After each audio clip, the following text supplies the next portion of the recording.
there are similarities and differences. The flood is much more, there's a high-profile media events about flooding across the UK.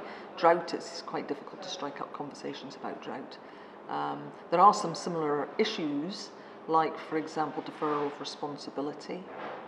People within flooding quite frequently see the state as being important in terms of measures and about hard measures, structural measures being the solution to flooding, whereas integrated approaches which involve the public taking responsibility for at least partially for risk. In drought, much more hidden. People are not necessarily aware of drought risk.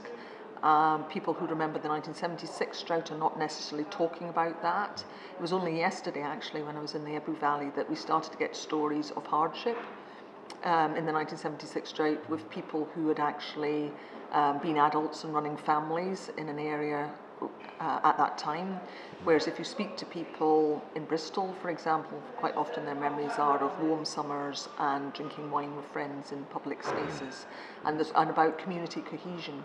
So yes, it's complicated. They are different, but actually I think, well, within the projects we were running, we're actually trying to bring some of the learning around science and narrative and flooding into a drought context.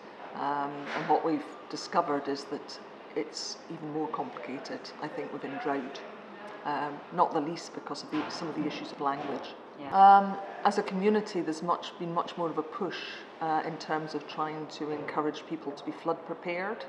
So there's there are flood action groups, and those are marshalling communities to get them more prepared. There's over 200 of those. There's the National Flood Forum, that's an organisation of people who've experienced flooding and who promote self-help within communities.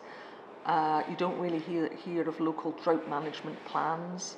Quite often drought is quite in the middle areas of risk registers within local resilience fora.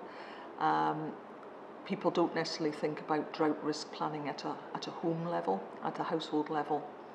So I think this quite part of our project, will be one of the outcomes of our project, will be able to promote some of those resources that might support that sort of thinking.